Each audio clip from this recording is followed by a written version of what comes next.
Garuda Express, an international courier service.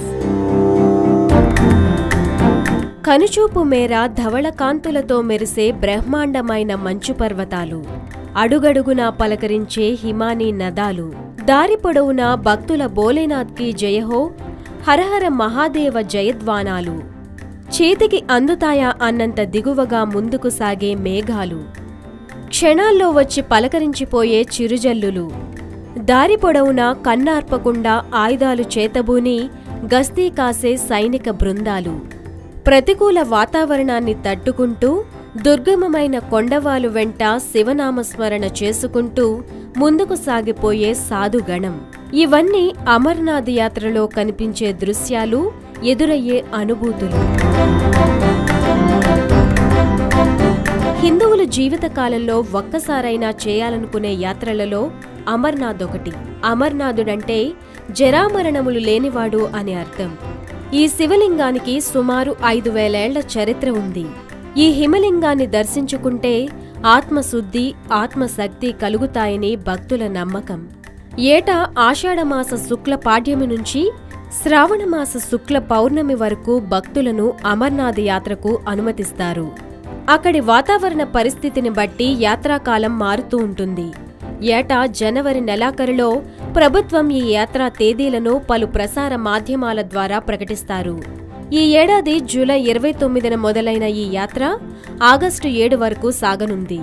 అమర్నాథ్జీ trust వారి website www.sriamarnathjishrine.com ఈ వివరాలు లభిస్తాయి.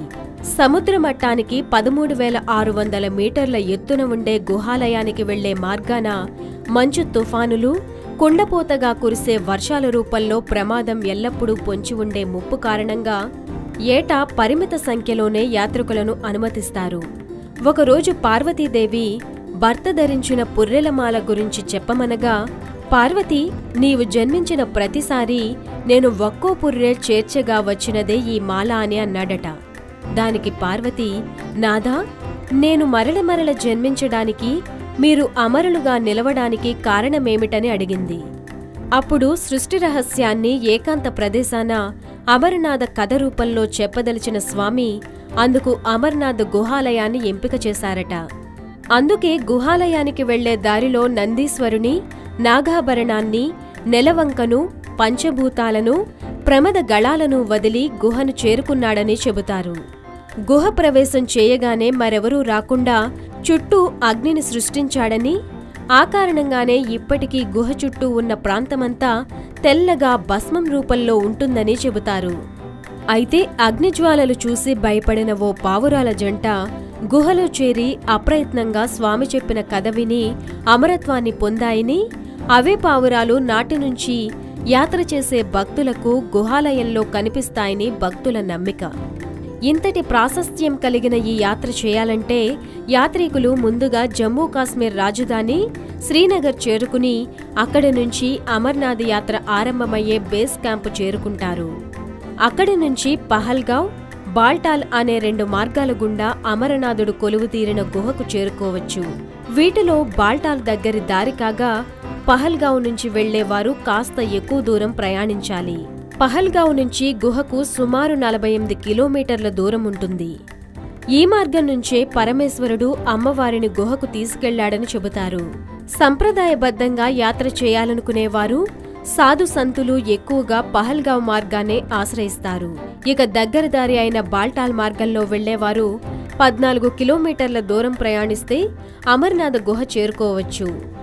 నడవలేని వారి కోసం సంగం వరకు డోలీలు, గుర్రాలు అందుబాటులో ఉంటాయి. గుహను చేరేందుకు ముందు పార్వతీ పరమేశ్వరులు స్నానం చేసిన ప్రదేశంలో పహల్గావ్ ఈ మార్గం నుంచి వచ్చిన భక్తులు కూడా ఇక్కడే కలుస్తారు. ఇక్కడి నుంచి అమర్నాథ్ గుహాలయం 2.5 కిలోమీటర్లుంటుంది. సంగం వరకు ఎలా వచ్చినా అక్కడి నుంచి మాత్రం నడిచి గుహాలయాన్ని చేరుకోవాల్సిందే. సముద్ర మట్టానికి 13,600 అడుగుల ఎత్తైన నెలవయున్న అమరనాథుని దర్శనం కోరే భక్తులకు మార్గమధ్యంలో వైద్య పరీక్షలు నిర్వహిస్తారు. ఎత్తుకుపోయే కొద్దీ ఆక్సిజన్ అందడం తగ్గుతుంది కనుక శ్వాస, ఊపిరితిత్తుల సమస్యలున్న వారిని ముందుగా గుర్తించి మధ్యలోనే వైద్యులు నిలిపివేస్తారు. గుహకు దగ్గరే ఉన్న అమరావతి నదిలో స్నానం చేసి గుహపాదం వద్దకు చేరుకున్న భక్తులు అక్కడి 300 మెట్లు ఎక్కి గుహలోకి అడుగుపెడతారు. 60 అడుగుల పొడవు, 30 అడుగుల వెడల్పు, 15 అడుగుల ఎత్తైన గుహాలయంలోకి వెళ్లగానే ఎదురుగా ఉన్న శిలావేదిక మీద స్వయంభూవుగా నిలిచిన శ్వేతవర్ణ హిమలింగం భక్తులను భక్తి పార్వస్యంలో ముంచెత్తుతుంది. శివలింగం పక్కన కనిపించే మరో 2 మంచుమూర్తులను అమ్మవారు వినాయకునిగా చెబుతారు. పవిత్ర గుహాలయంలో శివలింగం పక్కనే నిర్భయంగా తిరుగాడుతున్న చక్కని పావురాల జంట అమరకథ నేపథ్యాన్ని గుర్తుకు తెస్తుంది. ఈ యాత్ర చేయదలిచిన వారు ఒక బృందంగా ఏర్పడి తమ వివరాలు నమోదు చేయించుకోవాలి.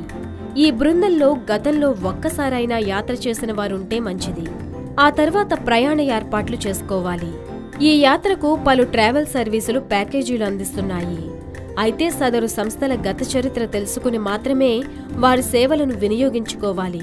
శ్వాస, ఊపిరితిత్తుల సమస్యలు, తీవ్ర అనారోగ్యం బారిన పడిన వారు ఈ యాత్ర చేయడం కష్టమని గుర్తుంచుకోవాలి. దారిలో ఎప్పుడైనా వర్షం కురిసే అవకాశం ఉన్నందున యాత్రికులు తప్పక రైన్ కోట్ వంటివి వెంట తీసుకెళ్లాలి. యాత్ర మధ్యలో ఏదైనా అనారోగ్యం బారిన పడి ముందుకు సాగలేని పరిస్థితిలో ఆగిపోవడమే మంచిది. ఎందుకంటే ఒక దశ ప్రయాణం తర్వాత ఎలాంటి వైద్య సదుపాయం ఉండదు.